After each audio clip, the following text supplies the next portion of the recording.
What's up, everyone? Welcome to this day in Philly sports history for December 21st, 2024. I'm your host, Jim Montgomery. Welcome to a Saturday edition, a snowy, cold Saturday edition of the podcast.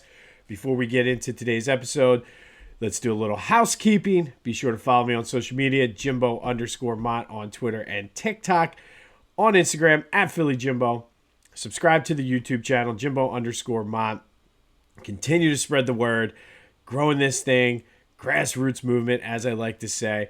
We've managed to be featured in the On Pattison email newsletter a couple times over the past few weeks. Typically once or twice a week we're in there. Enjoy working with those guys over there. So give them a follow. Gets delivered directly to your inbox. Still trying to work out some things with the Philadelphia Sports Hall of Fame this week, where I'm going to try to get the podcast stuff to be a part of the Philly Sports History webpage that I created for the online archive. So stay tuned for that. If you're interested in checking out the archives, the link is in the description. And I've been saying this all week, but just a quick programming note because folks have been reaching out. Yes, even though it's the holidays, we will be on every day next week, including Christmas. Might be more abbreviated episodes next week, but the sports world doesn't stop. So neither do we. So continue to spread the word. Thank you for your support as we get in the Saturday before Christmas here. If you're going out today, be careful. I don't know what the main roads are like. We came back from downtown last night. The main roads were just wet, but the roads in my neighborhood were starting to get a little slick. Probably too late to order stuff online. So if you're going out there and braving the cold and all the crowds that are going to be at the malls, which really, are there really any malls?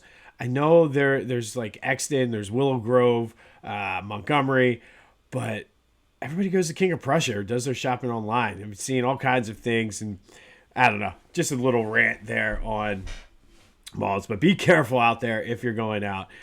25 Days of Kindness. This one, very, very easy to do. Tell your friends you love them, especially if you're a guy. Sometimes don't do that and get all funny feeling with it. Just tell your friends you love them, especially if you do.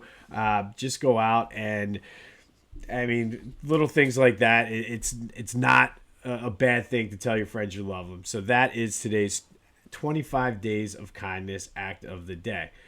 All right, be sure to check out my boys over at the Clashing Conferences podcast. Lots of good things going on over there on their Sports Fan Network. Steven, who runs the Sports Fan Network over there, is a good dude. The NFC East podcast is doing well. Great episode this week, as always. So go check them out wherever you get your podcasts, as well as on YouTube. And then go to Philly Goat. It might be too late to get your order in for the holidays, but they still got you covered getting ready for the Eagles playoff run. They got Saquon Barkley shirts, the Bird Wing shoes, all kinds of stuff. And they run promotions throughout the stuff. They have the coffee if you want to try that. Throughout the year, they run promotions with other companies. I got the Varsity Cooler Bag, which is incredible, that I got through Philly Goat. So go check them out. They have a lot of great things. Got a few compliments. They have stickers for your windows of your car. I got the Eagle Wing with the bicep flex. I got a couple compliments on that. So go to Philly Goat. Be sure to use that promo code Jim Montgomery to take 10% off your order. That's phillygoat.com. Promo code Jim Montgomery to take 10% off of your order. All right. And a surprising turn of events. Joel Embiid played last night. He wore the Phantom of the Opera mask, the black one. Which truly, I don't know how it feels when he plays in it. I think he should just wear it all the time. It looks awesome. I don't know. That's just my thoughts. I think he should wear it all the time. And he plays well when he wears it. He had 34 last night. And I can't figure this team out. I simply cannot figure it out. They won 108-98 over Charlotte. They're a completely different team when he plays. There's a different level of, I was able to catch bits and pieces of the game as we were listening to somewhat. They had a 23-point lead on our way back, but caught some of the second half. And it's just, the energy is different. The style of play is different. And just, he's such a damn good player. if he can stay healthy. And I know I have a text chain, and everybody was ripping me about it last night because here I am once again, Lucy with the football all over, getting back on. But if he can just figure out somehow to play more consistently and stay healthy, he's such a good player defensively. Opens up things for guys on the offensive end. Tyrese had 23. Kelly Oubre had 22 last night. Paul George didn't have his best game. Excuse me. But there's just something about that team when he plays. And I don't know. He's not playing tonight. They're in Cleveland, and he's sitting out. I don't know if this is load management for the knee, load management for his face, but this is where the frustration starts because this is now 2 or 3 games in the past. I think 2, because I don't think he had 30 in the game he got hurt. So 2 of the last 3 games, I guess, he's had 30 points. And they're fun to watch when he's in there. They're unwatchable when he's not. But, I mean, I almost would have rather him sit out last night's game against Charlotte and play tonight against Cleveland, the better team. But I'm not the one making the decisions. So I feel like this is a crossroads for this team. They're 9-16. They certainly could go on a run and climb back into the playoff picture. But I'm cautious about that 9-16 record since 4 of them are against the Hornets. I don't know. But they have won 6 of their last 8. They're back in action tonight in Cleveland with no Joe. Nick Nurse said Paul George will play, he thinks. This is, and I think I just went through the gamut of emotions just doing this Sixer segment here. Went from the extreme high of, yeah, they're back, to the realization and the reality that, no, they're not. But Sixers-Hornets, Sixers won 108-98. Didn't cover the 10.5 that I had them at. Damn it. Lost by the hook. Just randomly. This has nothing to do with Philly sports or the Sixers, but I have an app on my phone, Pickett Sports, and it basically tracks all my bets and keeps the stats and everything. It gave me my year in review. Pretty much even for the year with my bets, but they tell you a breakdown of how close you could have been to winning big money. I lost almost $10,000 worth of, not betting $10,000, but I could have won over $10,000 in parlays, but I lost it on a hook. So Sixers lose or winning by 10 when I bet them minus 10.5. That was basically the story of my year betting, which was frustrating. But Sixers Cavs tonight, no Joe. Maybe we'll see Paul George. Who knows? Whatever. But let me know your thoughts. It's not the question of the day, but am I crazy to even be entertaining the thought that the Sixers are back? Hit me up on the Back to the Future voice and text line, 267-495-8531.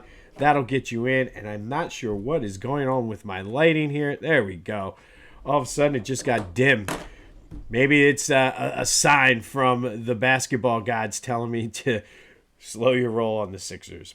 Anyway, we have some Phillies news, and probably not going to like this, but John Foley, good guy. I've done work with him. He's one of the guys from On Patterson.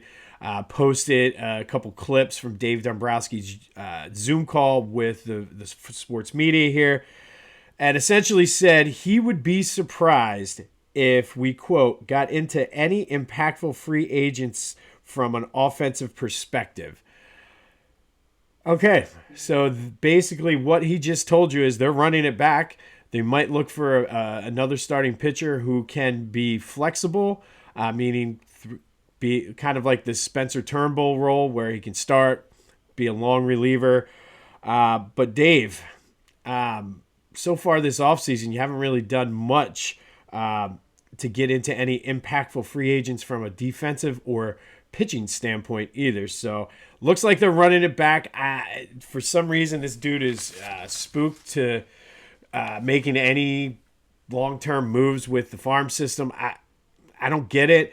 And again, I shouldn't say I don't get it. I get it.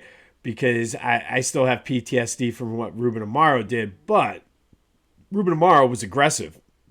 Ruben Amaro had us on the cusp of a World Series, even though when the postseason came, certain things happened and we fell short, but he went for it. And yes, it sucked for those years after, but that 2000, basically '09 through 2011, that 3-year span when Ruben was the GM and depleting the farm system, the Phillies were much must-watch TV. This team is very, very close to falling into the Sixers category right now. Because everybody else in the NL East has gotten better. The Dodgers have gotten better. They were already good to begin with. So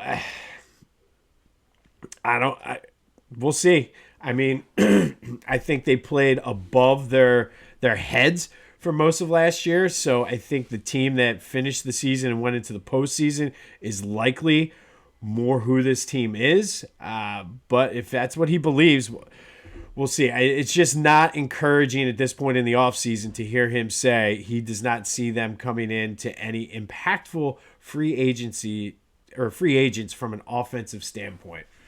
So it looks like they're running it back. Looks like, I don't know. I mean, the pitchers are a year older.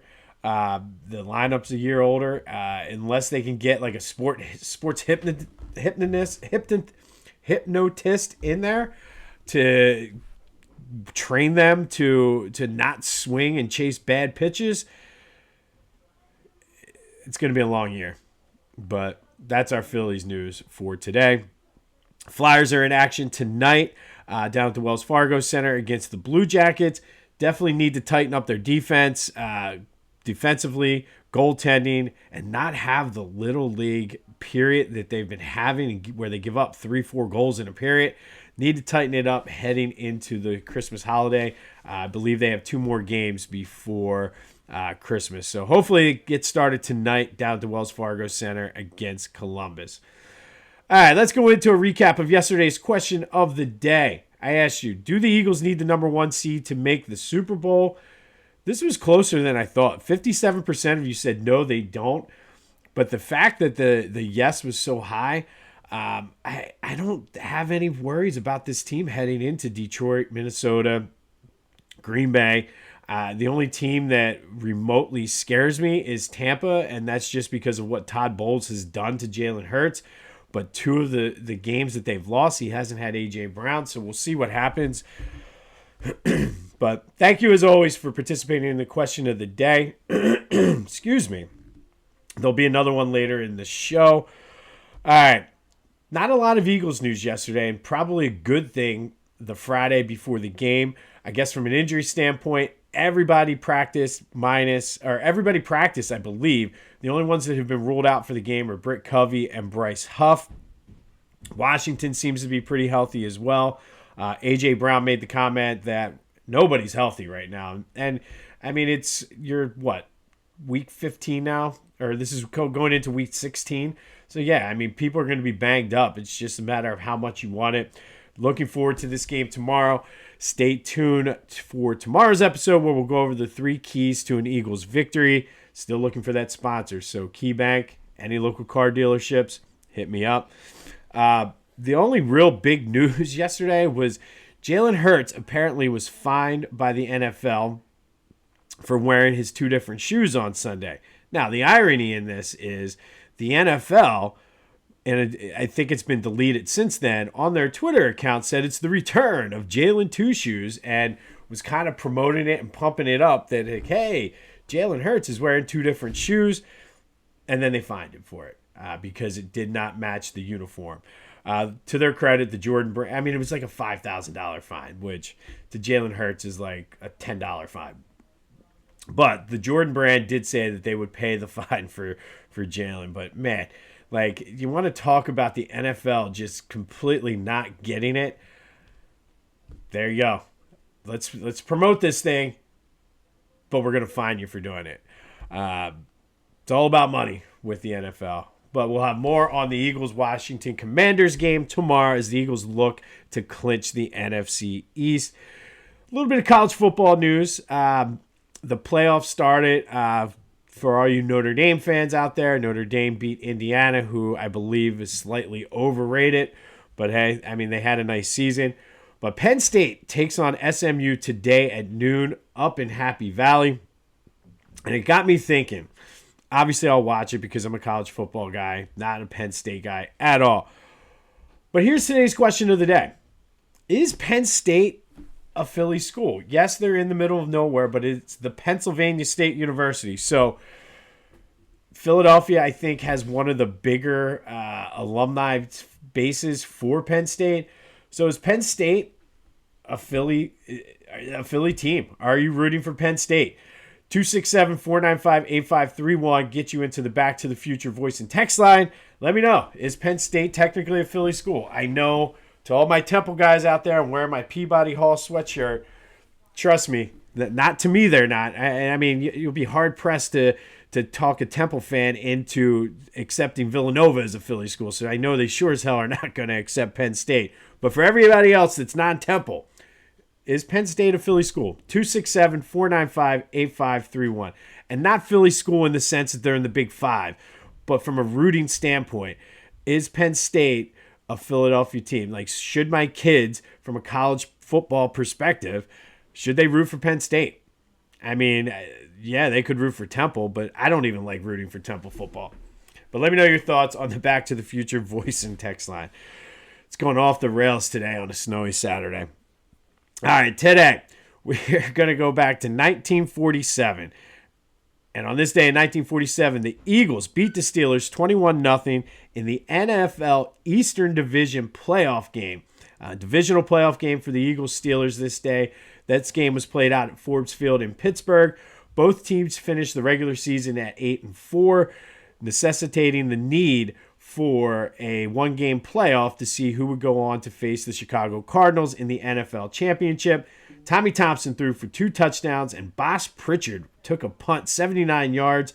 Defense was outstanding, held the Steelers to 155 yards. This was the Eagles franchise's first ever postseason game in their, at that point, I guess it was 14 years, 1933. So first ever postseason appearance for the Philadelphia Eagles happened on this day in 1947 against the Steelers. They would go on to lose the following week, 28-21, out in Chicago to the Cardinals in the NFL Championship. But that would be, winning this game against the Steelers would be their first of 3 straight trips to the NFL Championship. We talked about this week, then won the previous other 2. And truthfully, we've talked a lot about that team, and I talked about this a little bit yesterday about picking and choosing what I want to do. So I wanted to kind of do the golden era narrative this week. So this is why I picked the 1948 championship over the Miracle at the New Meadowlands. But this was truly the first golden era of Eagles football, making it to the championship 3 straight years. The year before, I believe 1946, they had a 6-5 record, 6-5-1 or something. So they were gradually improving. And this 1947 team is when you realized that the Eagles had something special going. They would go on to win the 2 championships. But today, back in 1947, the Eagles played in their first ever postseason game, beating the Steelers 21-0 out at Forbes Field, earning a trip to the NFL Championship for the first time in franchise history. They would lose it, but they'd be back the next 2 years to win the championship. Finally today, our forgotten teams in Philadelphia sports history, the Philadelphia Field Club, or Philadelphia FC. Now, this was a very interesting trip down the rabbit hole for me to do this. There were actually 4 versions of Philadelphia FC. Obviously, they were a soccer team in the American Soccer League. And I'll be honest, I tell you this all the time, I don't have a ton of soccer knowledge. And truthfully, I always thought FC was football club, not field club. And maybe some of the teams in Europe, they are football club, but that was the first thing I learned going down here.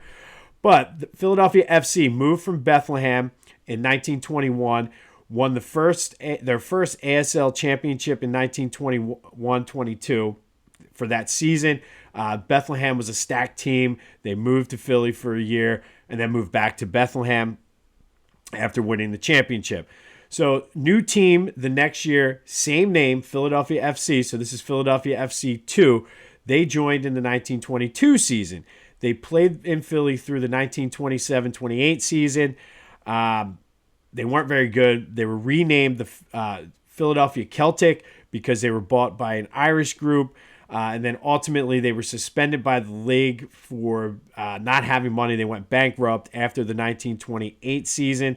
Never made the playoffs. Move ahead to the next season. Philadelphia FC, the third version, joined the ASL for the 28-29 season. Didn't make the playoffs and folded after that season.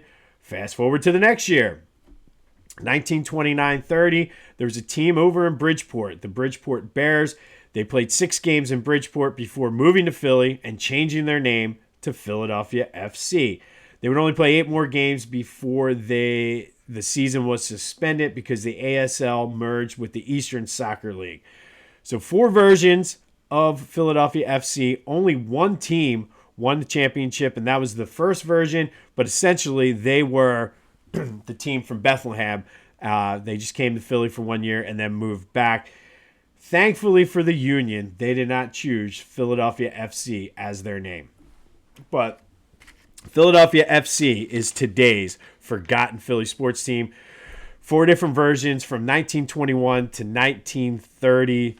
Only one of them won the championship, and basically it was the team that played in Bethlehem. On this day in 1947, Eagles beat the Steelers 21-0 in an NFL Eastern Divisional playoff game. Eagles would move on to play the Cardinals in the NFL Championship before losing 28-21. They'd be back to win the next 2. And this, like I said, was the first golden era of Eagles football. The Eagles wouldn't have another real golden era until the Dick Vermeil days. So it would be quite almost 30-some years in between golden eras for the Eagles, minus the outlier of the 1960 team. We'll have more on the Flyers and Sixers tomorrow, as well as the 3 keys to an Eagles victory. Let me know your thoughts on Penn State. Is Penn State a Philly team to root for? Temple guys, I know where you're thinking with this, so just trying to appeal to the masses. But you know how I feel about it. But let me know your thoughts. 267-495-8531. That'll get you in. Be careful out there. Don't start any fights at the mall. It is a little slick, so be safe. But this has been This Day in Philly Sports History for December 21st, 2024. My name is Jim Montgomery. Go have yourselves a Saturday. And until next time, I'll see you when I see you.